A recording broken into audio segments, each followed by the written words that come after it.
Not every poisonous mushroom will kill you, but don't let that fool you into thinking non-lethal means harmless. Thousands of people end up hospitalized every year from mushrooms that cause severe gastrointestinal distress without the liver-destroying amatoxins. These are the deceivers, mushrooms that make you violently, miserably sick and create genuine medical emergencies even though they're not technically deadly. Let's talk about the major players. Chlorophyllum molybdites, the green-spored parasol, is the most common cause of mushroom poisoning in North America. It's a handsome mushroom, large, substantial, growing in lawns and gardens, looking very much like edible parasol species. The difference is in the spore print. See, molybdites produces green spores while edible species produce white spores. But who checks spore prints before eating? Most people don't, which is why Poison Control Center's field calls about this species all summer long. Omphalodus species, the jack-o'-lantern mushrooms, glow faintly in the dark and grow in impressive clusters on wood. They resemble chanterelles, which are choice edibles, leading to frequent misidentification. Various Boletus species, particularly those that bruise blue or have red pores, can cause significant gastrointestinal upset despite being non-lethal. The toxicology here involves compounds that irritate the gastrointestinal tract without causing the systematic cellular destruction of amatoxins.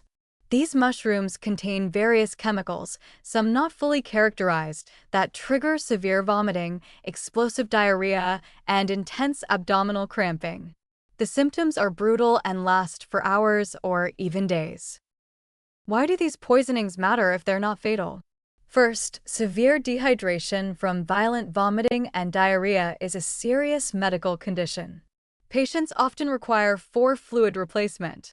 Electrolyte imbalances develop, low potassium, sodium abnormalities that can affect heart rhythm. Aspiration is a real risk when someone is vomiting violently. They can inhale stomach contents into their lungs, causing aspiration pneumonia. The diagnostic challenge in emergency departments is significant.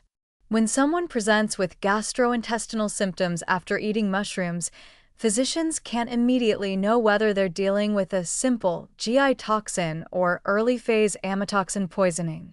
The initial symptoms look similar. This means every mushroom poisoning must be treated as potentially fatal until species identification confirms otherwise. Medical decision protocols involve risk stratification. When do you observe versus hospitalize? If symptoms are severe, if the patient can't keep fluids down, if they're showing signs of dehydration, if there's any blood in vomit or stool, hospitalization is warranted.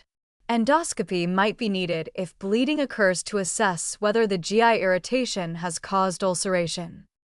Laboratory monitoring includes checking liver enzymes even when symptoms suggest GI-only toxins, because the early phase of amatoxin poisoning can look identical.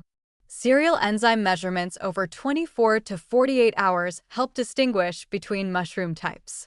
Rising liver enzymes indicate potential amatoxin exposure requiring aggressive intervention. Patient experiences of these non-lethal poisonings are illuminating. People describe them as the worst 24 hours of their lives. The cramping is described as worse than childbirth.